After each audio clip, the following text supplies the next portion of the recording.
সম্প্রতি দেশে আওয়ামী লীগের কার্যক্রম নিষিদ্ধের দাবিতে একই মঞ্চে দাঁড়িয়েছিল জামায়াতে ইসলামী ও জাতীয় নাগরিক পার্টি এনসিপি।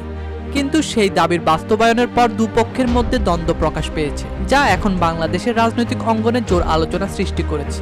বিষয়টি সামনে আসে অন্তর্বর্তী সরকারের তথ্য উপদেষ্টা মাহফুজ আলমের একাধিক ফেসবুক স্ট্যাটাসকে ঘিরে। তথ্য উপদেষ্টা মাহফুজ আলম বলেন, ৭১-এর মীমাংসা করতে হবে, ৭১-এর যুদ্ধ অপরাধীদের সহযোগীদের ক্ষমা চাইতে হবে, পাকিস্তান পন্থা বাদ দিতে হবে, ইনিয়ে বিনিয়ে গণহত্যার পক্ষে বয়ান উৎপাদন বন্ধ করতে হবে। তিনি আরো বলেন, স্যানিটাইজ বন্ধ করতে হবে, ফ্যামিলি টাইনো না, যুদ্ধ অপরাধের সহযোগী রাজাকাররা। এই ভাষ্য মূলত জামায়াত শিবিরকে ইঙ্গিত করে লেখা হয়েছে বলে মনে করেন সংশ্লিষ্টরা। তবে এই স্ট্যাটাসকে ঘিরে এনসিপি ও জামায়াতের মধ্যে রাজনৈতিক উত্তেজনা ছড়িয়ে পড়ে। জামায়াত ও শিবিরের নেতাকর্মীরা মাহফুজ আলমকে সরাসরি আক্রমণ করে সামাজিক যোগাযোগ মাধ্যমে পোস্ট দেন। শিবিরের কেন্দ্রীয় সেক্রেটারি নুরুল ইসলাম সাদ্দাম বলেন, হাসনাত আব্দুল্লাহর প্রশংসা থামাতে ইচ্ছাকৃতভাবে বিতর্ক তৈরি করতে চেয়েছেন মাহফুজ। একই সঙ্গে তিনি শিবিরের নেতাকর্মীদের বিরুদ্ধে ওঠা অভিযোগ তদন্তের দাবি করেন।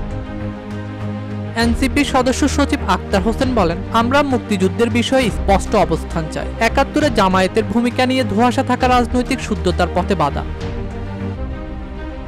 রাজনৈতিক বিশ্লেষকরা বলেছেন, এটি একদিকে আদর্শিক সংঘাত, অন্যদিকে রাজনৈতিক কর্তৃত্বের প্রশ্নে বিশ্লেষক মহিউদ্দিন আহমেদ বলেন, আওয়ামী লীগ নিষিদ্ধের আন্দোলনে কৃতিত্ব কে পাবে তা নিয়ে রশি টানাটানি থেকে এই বিরোধ মুক্তিযুদ্ধ ইস্যুতে অবস্থানগত তফাৎ এটিকে আরো তীব্র করেছে। এই আন্দোলন শুরু হয়েছিল এনসিপির নেতা হাসনাত আব্দুল্লাহর নেতৃত্বে। প্রথমে কিছু ছাত্র সংগঠন উপস্থিতি থাকলেও পরে যোগ দেন জামায়াত শিবির ও হেফাজতের নেতাকর্মীরা। আন্দোলনের সফলতা অর্থাৎ আওয়ামী লীগ নিষিদ্ধ ঘোষণার পর রাজনৈতিক মঞ্চে কে থাকছে প্রথম সারিতে এ নিয়ে দ্বন্দ্ব তৈরি হয়েছে বলে ধারণা করেছেন বিশ্লেষকরা।